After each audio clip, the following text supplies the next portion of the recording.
Leçon de mardi, la compassion de Jésus. Nous continuons sur cette lancée concernant cette compassion, cet amour viscéral, cette compassion qui est parfois émue, comme nous avons vu hier.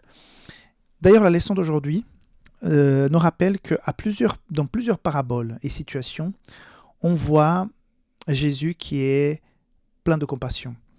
Quand j'ai déjà mentionné cette semaine, quand Jésus est là en train de voir toutes ces personnes qui sont en train de pleurer, même 4 jours après le décès de Lazare. Donc, quand tu lis l'évangile de Jean, chapitre 11, quand Jésus voit ces personnes, une fois qu'il a rencontré Marie, qu'il est parlé, quand il voit ces personnes, quand il est devant la tombe, la grotte de Lazare, donc il y a eu un frémissement. Donc Jésus sent cette tristesse. Et quand on lit Jésus-Christ par rapport à la résurrection de Lazare, on voit que Jésus est là en train de voir la détresse de l'être humain face à la mort. Quelque chose qui n'aurait pas dû arriver et qui fait partie maintenant de la réalité des êtres humains. Cette détresse qui est... Je pense que pour Dieu, pour Jésus qui était là, le Dieu incarné, c'est la plus grande misère. Je ne sais pas, peut-être que tu as déjà été dans des endroits très sales, très moisis, pourris. Tu vois les choses à l'abandon, tu vois les choses extrêmement dégradées, énormément de saleté. Un endroit qu'on est même écœuré d'y être parce que ça sent mauvais, parce que c'est sale. Et tu penses, je ne peux pas rester ici. Comment les gens peuvent vivre ici ou comment ce bâtiment peut encore exister? J'ai déjà visité des endroits qui étaient, mais on ne pouvait même pas respirer correctement à l'intérieur. Je n'avais qu'une envie, c'était de partir. Et j'imagine que Jésus, à ce moment-là, quand il est face à cette grotte, l'un de ses meilleurs amis mort depuis 4 jours, toutes ces personnes qui sont en train de pleurer, il a vu la misère humaine. Et là, il était ému de compassion. Par contre, il était aussi assez en colère quand on faisait du négoce dans le temple. Il était aussi ému quand il a ressuscité Tabitha. D'ailleurs, l'évangile de Matthieu dit qu'il était ému en regardant les foules qui venaient auprès de lui pour pouvoir être guéris.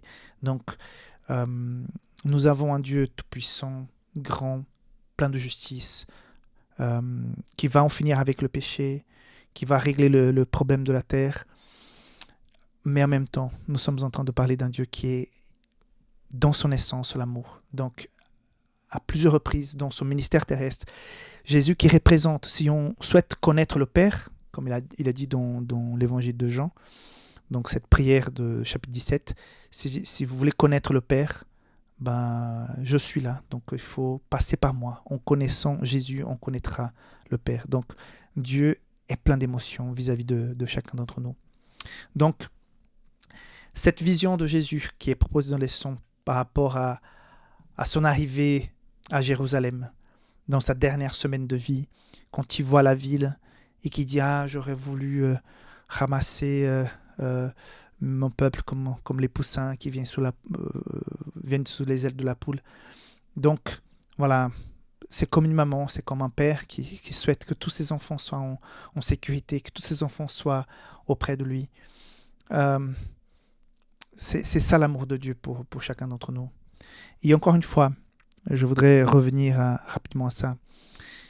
Si nous n'avons pas eu une très bonne relation avec nos parents, si nous n'avons pas ressenti cet amour paternel, maternel, on a un peu plus de peine à comprendre et à visualiser la puissance de l'amour que Dieu peut avoir pour nous, parce que nous n'avons pas un paramètre équilibré. Si quelqu'un a souffert des abus de la part de leurs parents, de la violence. Donc, leur vision de l'amour du père et de la mère est complètement biaisée. Donc, on ne peut pas comprendre complètement. Mais moi, j'ai eu une très bonne relation, surtout avec ma mère, qui m'a démontré énormément d'amour. Donc, à chaque fois quand j'imagine l'amour de Dieu, je passe par le regard que portait ma mère sur moi et toutes les fois où elle a exprimé cet amour par des paroles, mais aussi par des gestes, par des actions. Ça m'aide énormément. Mais il faut vraiment bien comprendre le message central de la leçon cette semaine. C'est de dire que nous avons un père et une mère en Dieu qui nous aiment au-delà de l'amour que n'importe qui aurait pu sentir d'une père et d'une mère terrestre. Donc si nous n'avons pas eu cette possibilité de ressentir ça, il faut reporter cette carence à Dieu. Il faut dire, Seigneur, j'ai une carence d'amour paternel, d'amour maternel. Remplis-moi. J'ai besoin que tu sois non seulement ce Dieu là-haut, mais que tu sois aussi ce Dieu près de moi, que tu puisses remplir. En tout cas, en me rapprochant de Dieu, je peux plus tard comprendre et améliorer ma relation pour mieux comprendre l'amour de mon père vis-à-vis de moi.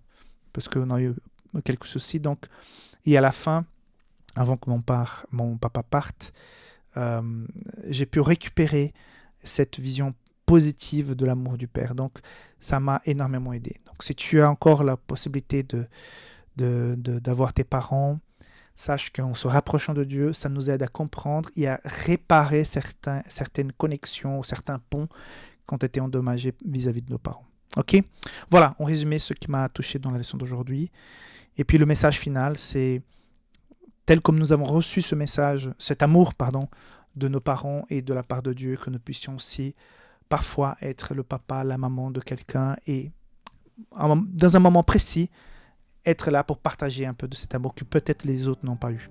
Ok ? Dieu te garde, on se voit demain. Bye bye.